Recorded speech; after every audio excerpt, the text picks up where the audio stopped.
Carol sir જે આરોપીના નામ છે તે અનુક્રમે સુરેશભાઈ સામળભાઈ પટેલ, ઉમાભાઈ ચેલાજી પટેલ તથા દિલીપજી મફાજી ઠાકોર, આ ચારે ચાર જે આરોપી છે તેમને પોલીસ દ્વારા હસ્તગત કરવામાં આવ્યો છે.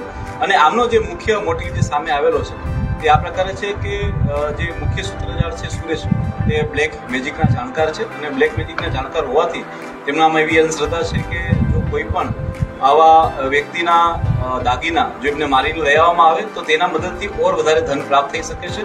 આ બ્લેક માન્યતાને તે પોતાના શિરે રાખી અને આ ઘટનાને અંજામ આપે છે. સાથે સાથે પોતાની સાથે પોતાના પિતાને અને પોતાના મામાને સાથ કરે છે.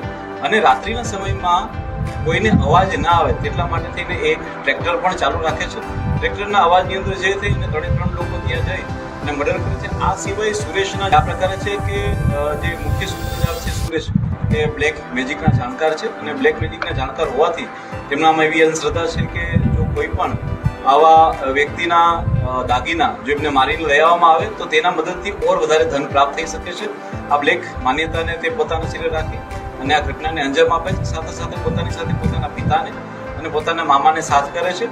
અને રાત્રિના સમયમાં કોઈને અવાજ ના આવે તેટલા માટે થઈને એક ટ્રેક્ટર પણ ચાલુ રાખે છે. ટ્રેક્ટરના અવાજની અંદર જે થઈને 3 લોકો ત્યાં જાય અને મર્ડર કરે છે. આ સિવાય સુરેશના જે મુખ્ય ગુરુ છે ભુવા, એની પણ એ લોકો મદદ લે છે. તેના ઘરે જઈ અને ત્યાં પણ એ લોકો વિધિ કરે છે. અને ત્યારબાદ જે છે એ પોતાના તમામ ઘરણાને જે છે એ બીજા એક વ્યક્તિને જે મુખ્ય ગુરુ છે ભુવા, એની પણ એ લોકો મદદ લે છે. તેના ઘરે જઈ અને ત્યાં પણ એ લોકો વિધિ કરે છે. અને ત્યારબાદ જે છે એ પોતાના તમામ ઘરણાને જે છે એ બીજા એક